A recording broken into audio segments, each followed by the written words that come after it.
Tuhan bersamamu dan bersama rohmu. Inilah Injil suci menurut Lukas. Dimuliakanlah Tuhan.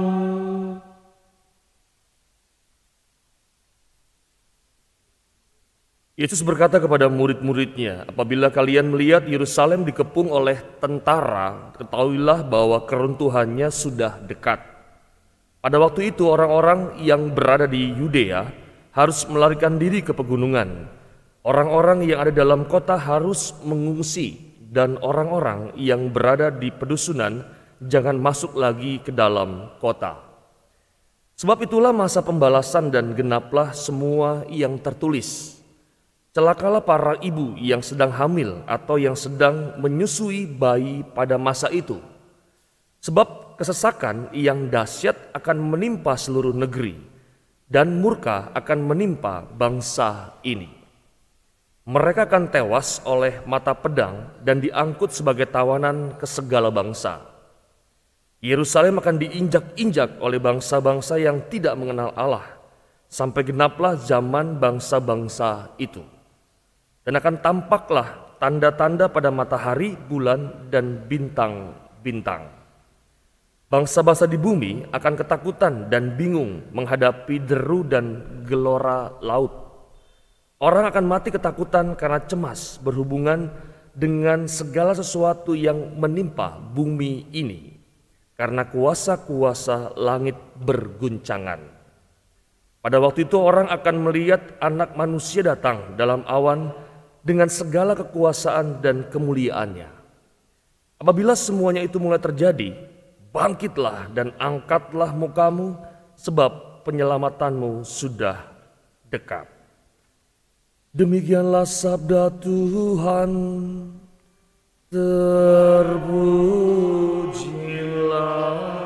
Kristus. Mari Fathar, Bapak Ibu dan teman-teman terkasih dalam Kristus, selamat pagi.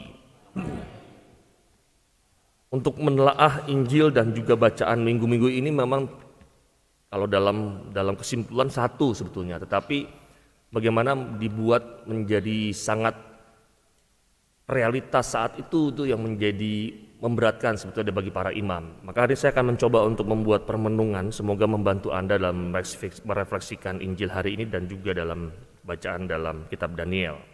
Bapak Ibu teman-teman, ada satu kata yang bagi saya menarik tentang sebuah pepatah yang mengatakan, ingatlah kita hanyalah debu dan bayangan. Ingatlah kita hanya debu dan bayangan. Itu sebetulnya ungkapan itu terbesit untuk suatu fakta bahwa kita sebagai manusia adalah orang yang terbatas. Termasuk juga prinsip ini berlaku juga bagi Yerusalem. Yerusalem yang disebut sebagai City of God. Tidak ada satu yang pada akhirnya tidak mempunyai batas, semua terbatas. Maka secara rinci kalau kita mau melihat Injil hari ini, Yesus melukiskan kembali tentang kehancuran Yerusalem. Kehancuran yang membawa kita kepada penderitaan yang luar biasa. Karena banyak orang yang tewas di dalamnya dan juga pedang dan banyak orang yang juga menjadi tawanan.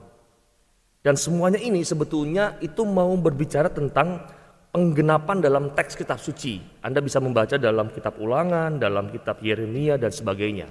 Sebagai dampak atas ketidaktaatan Israel yang menolak dan menyalibkan kehadiran Mesias. Ada sebuah dampak ketika kita mengalami sesuatu yang di luar rencana Allah.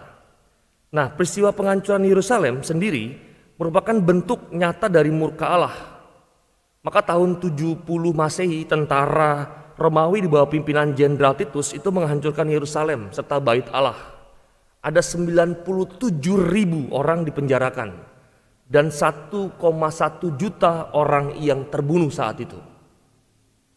Di lain segi, habisnya waktu dan hancurnya Yerusalem itu juga jelas terjadi ketika Kristus datang untuk kedua kalinya dengan penuh kekuasaan dan kemuliaan yang ditandai bencana, malapetaka, chaos atau kekacauan sesama dan juga semesta. Tetapi yang menjadi indah, walaupun itu terjadi di balik ketegasan dan keadilan Allah, tetap ada yang namanya kemurahan dan kerahiman yang berbelas kasih. Maka ada sebuah ayat yang mengatakan, pada waktu itu orang akan melihat anak manusia datang dalam awan dan segala kekuasaan dan kemuliaannya. Dan apabila semua itu mulai terjadi, bangkitlah dan angkatlah mukamu sebab penyelamatanmu sudah dekat. Maka kalau kita mau berefleksi hari ini dari pengalaman bacaan pertama kitab Daniel dan juga Injil hari ini, sebetulnya Allah itu memberikan dua modal dasar kepada kita untuk menghadapi yang namanya masa akhir. Modal yang pertama adalah bangunlah. Kita diajak untuk apa? Untuk bangkit dan bangun dari kuburan kita. Kuburan artinya keluar dari kumbangan dosa kita masing-masing, sehingga menjadi orang yang siaga dan juga siap. Tidak ikut hanya sekedar larut marut, hanyut di dalam arus dunia yang sekarang ini. Situasi jelek jangan mau. Yang pertama, bangunlah. Yang kedua, sikap dasarnya adalah angkatlah mukamu. Bagaimana cara merefleksikannya? Kita juga diajak untuk berani karena kita bersama Allah. Inilah sebuah optimisme iman bahwa Tuhan pasti tidak akan meninggalkan hambanya yang selalu hidup bersama dan dalam namanya. Kepercayaan sebagai iman, Allah tidak akan meninggalkan kita karena kita apa? Sebagai hamba yang selalu hidup bersama dan dalam namanya.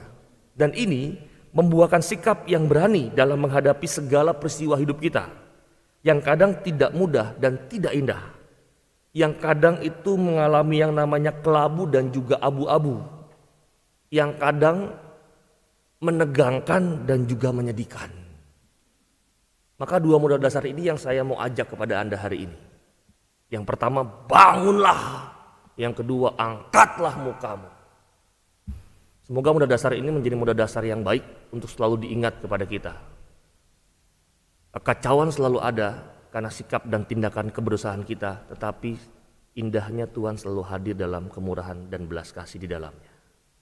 Maka mari kita sejenak, kita mohon rahmat Allah, supaya dalam situasi apapun, termasuk dalam situasi akhir zaman yang selalu saja kita dengar, kita selalu mempunyai dua modal dasar, bangun dan angkat muka bersama Allah dan berjalan bersamanya. Maka mari kita hening sejenak.